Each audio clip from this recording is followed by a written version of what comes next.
Hey,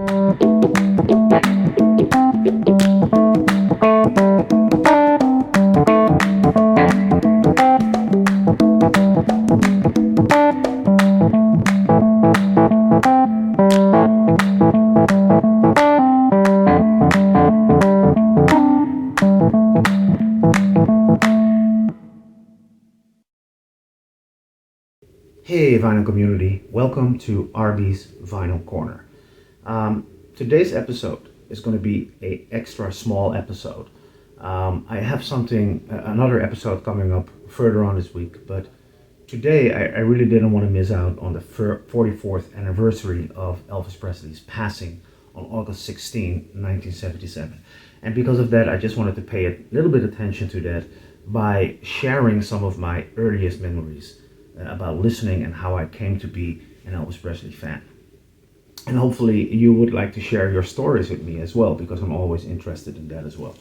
Now, I remember, as long as I can remember, I've been listening to Elvis Presley music, and I have my father, who unfortunately passed away in 2004, but I have my father to thank for that, because he was actually the one that raised me with Elvis Presley music. My earliest memories are actually of listening to Elvis Presley music together with my father. My father had a huge collection of Elvis Presley records, but other than that, he also had a lot of other stuff. Like everywhere where I came in the house, there would be some Elvis stuff. We would have Elvis towels. When we went to the beach, my father had those huge Elvis towels with a picture of Elvis from Aloha on it, and he would have like mirrors in the house with Elvis pictured on it, and we would have like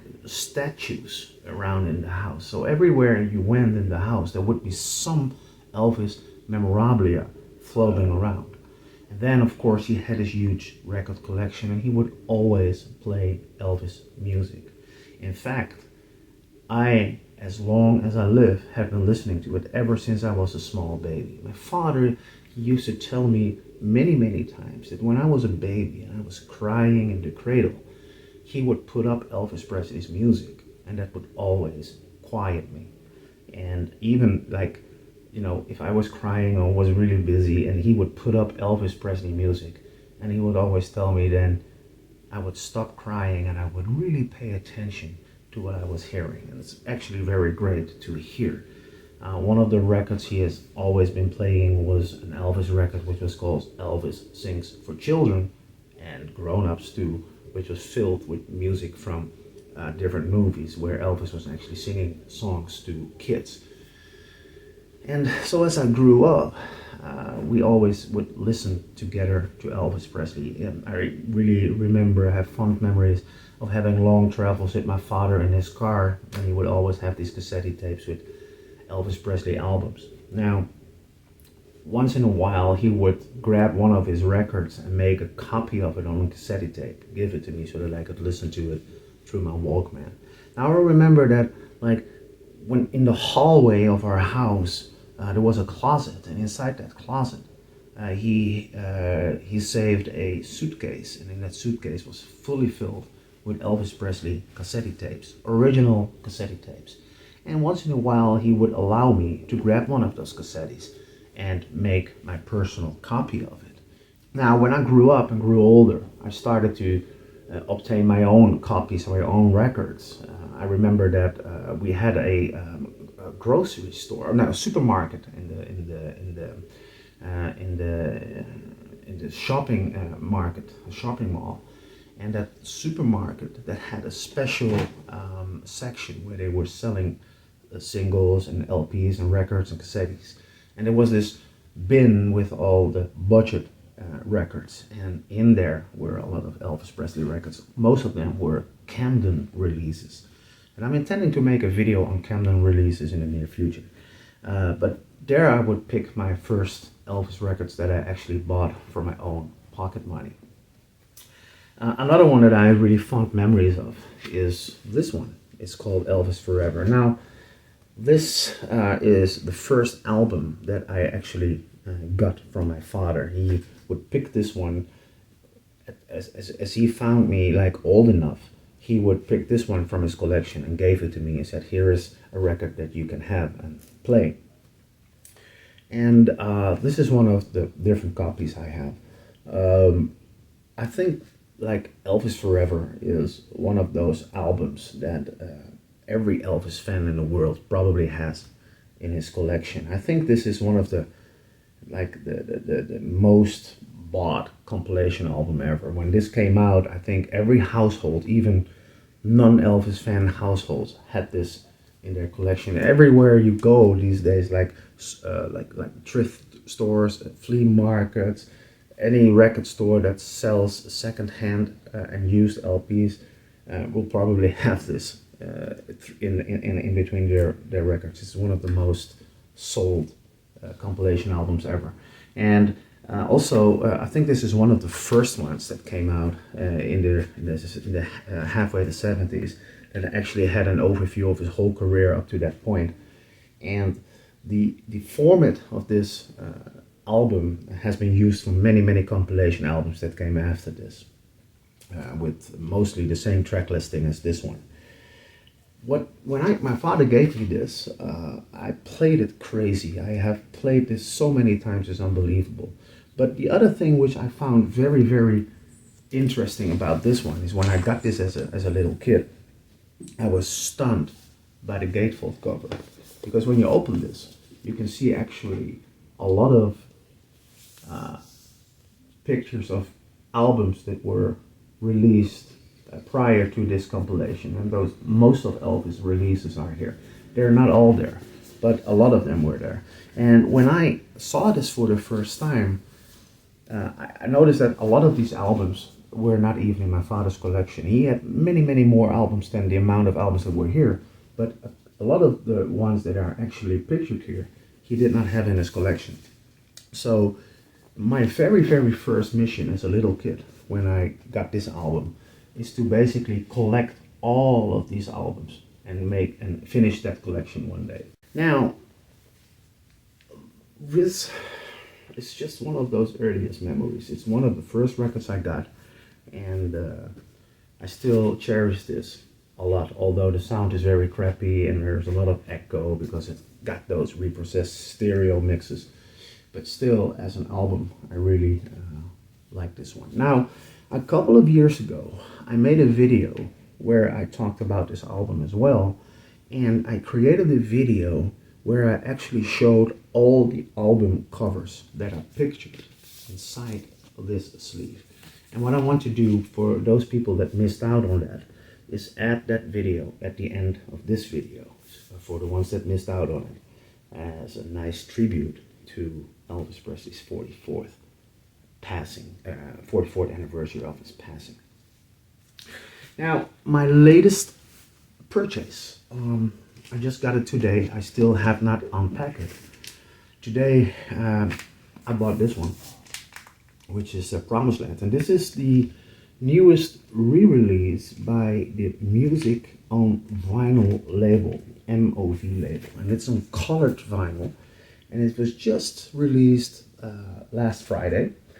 And so I'm gonna unpack this today and show you what's inside here.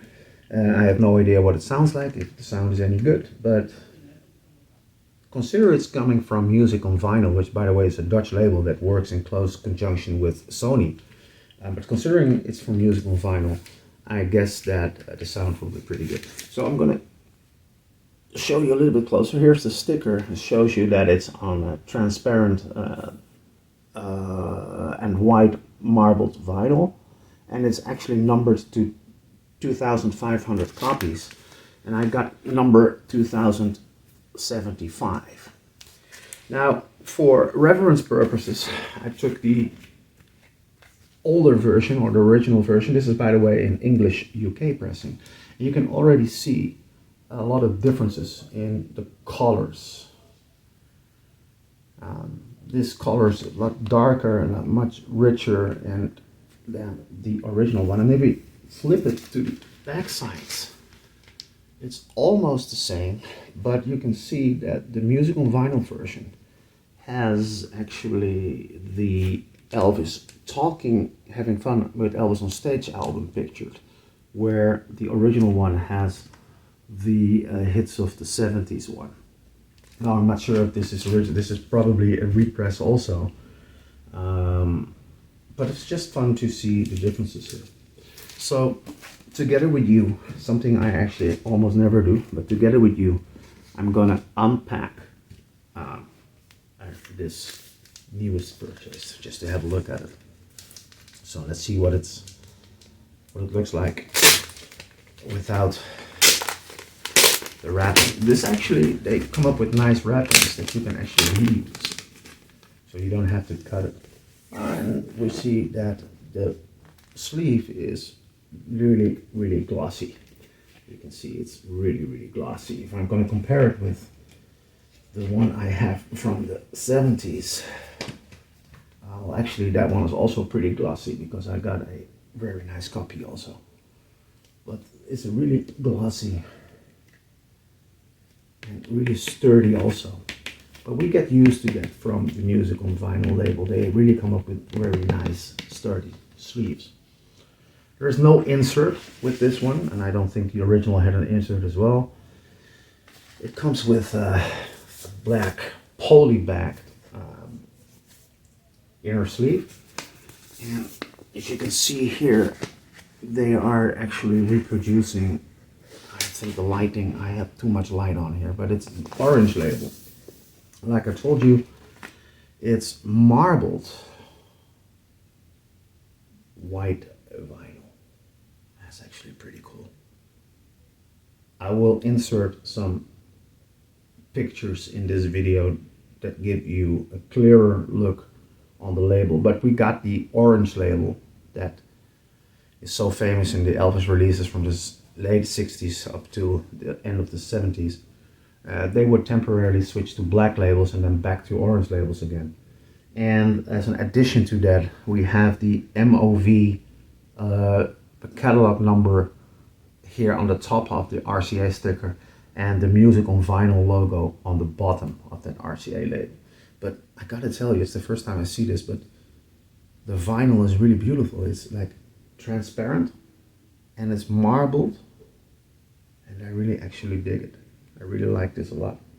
Now let's compare it to the original release from the 70s, and we see a couple of differences. So here is the original label. It's a lot darker, but as you all know, there are a lot of different labels floating around as well. I will put them together on a photograph so you can see them a little bit up close. But actually it's very nice. It's very nice. I have no idea what the sound quality is, but again, I expect it's going to be really good. So there you go. Promised Land. A lot of differences in colors, by the way, but it's really nice. From Music on Vinyl. So it was released last Friday. Promised Land on marbled white transparent vinyl. Well, I'm gonna end this video with a rerun of my Elvis Forever cover video to commemorate on Elvis Presley's 44th anniversary of his untimely passing. I hope you enjoyed this video. Now, stay tuned for another video coming up somewhere in the middle, maybe Wednesday or Thursday, where I'm actually gonna go back to reviewing FTD vinyl. So until then, take care.